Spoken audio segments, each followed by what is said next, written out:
দৰং কলেজত পঢ়ি থকা সময়তে বৰগোহাঁই ছাৰৰ গোটেই কিতাপখিনি মই কিনি পেলাইছিলোঁ। গোটেইখিনি কিতাপ, তেতিয়ালৈকে ছাৰৰ যিমান কিতাপ আছিল।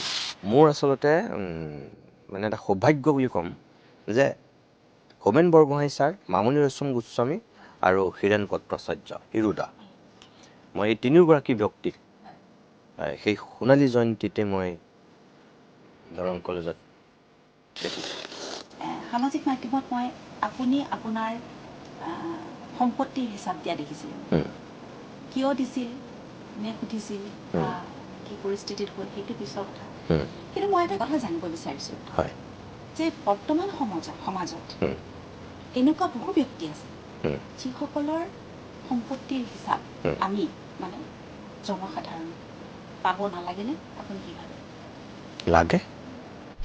যদি আপুনি 1, 2, 3, 4 এনেকৈ যদি আপুনি ভাগ কৰি চায়, তেনেহ'লে আমাৰ অসমৰ জনসাধাৰণে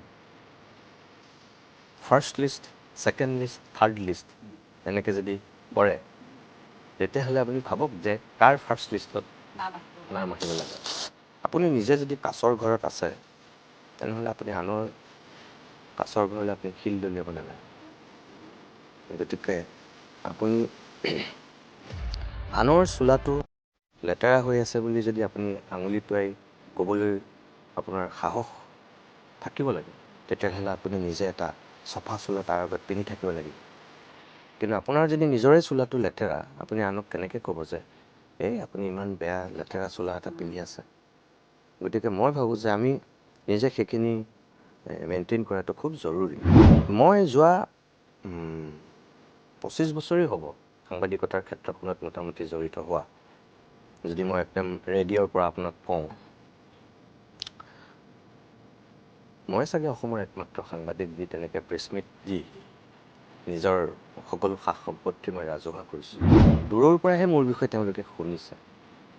তেওঁলোকে মোক মই কেনেকৈ থাকোঁ, এবাৰ তেওঁলোকে যদি মোৰ ঘৰখন আহি দেখে বা মোক যদি তেওঁলোকে ওচৰৰ পৰা এবাৰ লগ পায়,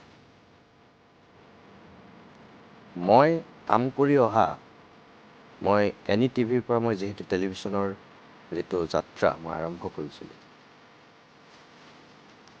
সেই সময়ৰ মোৰ যিসকল সহকৰ্মী আছিল, নিউজ লাইভত থকাৰ সময়ত মোৰ যিসকল সহকৰ্মী আছিল, আৰু এতিয়া প্ৰতিদিন টাইমত থকা এই 12-13 বছৰ যিখিনি মোৰ সহকৰ্মী আছে, সোধক, কিছুমান কথা ক'বলৈ সহজ ধৰক, আৰু কিছুমান কথা আৰু মানুহক আচলতে কি সমালোচনা কৰিবলৈতো আটাইতকৈ সহজ। পৃথিৱীত আটাইতকৈ সহজ কামটোৱে আনক সমালোচনা কৰা। কিন্তু মই আপোনাক এনেকৈ ক'ম, আগতেও মই সেই কথাটো কৈছিলোঁ, সমালোচিত হ'বলৈও মানুহ এজনক যোগ্যতাৰ দৰকাৰ হয়। কোৱা শুনো যে এতিয়া সাংবাদিকতাৰ কিছু সাংবাদিকতা অকণমান পক্ষপাতিত্ব লোৱাৰ দেখা যায় বুলি কয়, বহুতে এইটো অভিযোগ কৰে। হয়নে কথাটো? একদম হয়। এতিয়া ধৰক মই আপোনাক সুধিছে কাৰণে কৈছোঁ, ব্যক্তিগতভাৱে মোকো বহুত মানুহে মানে এটা নিৰ্দিষ্ট ৰাজনৈতিক দলৰ মাজে সময়ে মোকো মুখপাত্ৰ বনাই দিছে। তৰুণ গগৈ ডাঙৰীয়াৰ সেই সময়ৰ চৰকাৰখনত কিমানবিলাক ভ্ৰষ্টাচাৰ আৰু দুৰ্নীতি হৈছিল। গড় হত্যা, বুকু সদায় বিষায়। যেতিয়া এটা দিনত 3টা গড় হত্যা হৈ যায়, আপোনাৰ সাংবাদিক হ'লেও এজন স্বাভিমানী অসমীয়া ক'ৰবাত কষ্ট হয়। তাৰমানে চৰকাৰ এখন চলি থকাৰ পিছত প্ৰত্যেক সপ্তাহতে যদি গড় মৰিবলৈ হয়, কৰিব পৰা নাই, অসহায়। নৰেন্দ্ৰ মোদীৰ গুজৰাটলৈ আমি আমাৰ সাংবাদিক পঠিয়াই তৰুণ গগৈ অসম ভাৰ্চেছ নৰেন্দ্ৰ মোদীৰ গুজৰাট মই কম্পেয়াৰ কৰিছিলোঁ।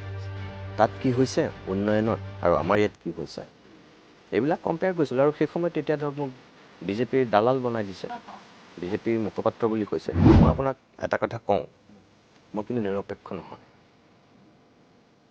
যিটো নিৰপেক্ষ আবিধানিকভাৱে মানুহে বুজি লৈ সাংবাদিকসকলক নিৰপেক্ষ হ'বলৈ কৈ থাকে, সেই দৃষ্টিভংগীটো মোৰ নাই। মই সদায় এইটো বিশ্বাস কৰোঁ আৰু মই আনকো সেই কথাটোৱে কওঁ যে সাংবাদিক কেতিয়াও নিৰপেক্ষ সেই আবিধানিক শব্দটোৰে নিজক সজাব নালাগে। সাংবাদিক সদায় ৰাইজৰ পক্ষত থাকিব লাগে।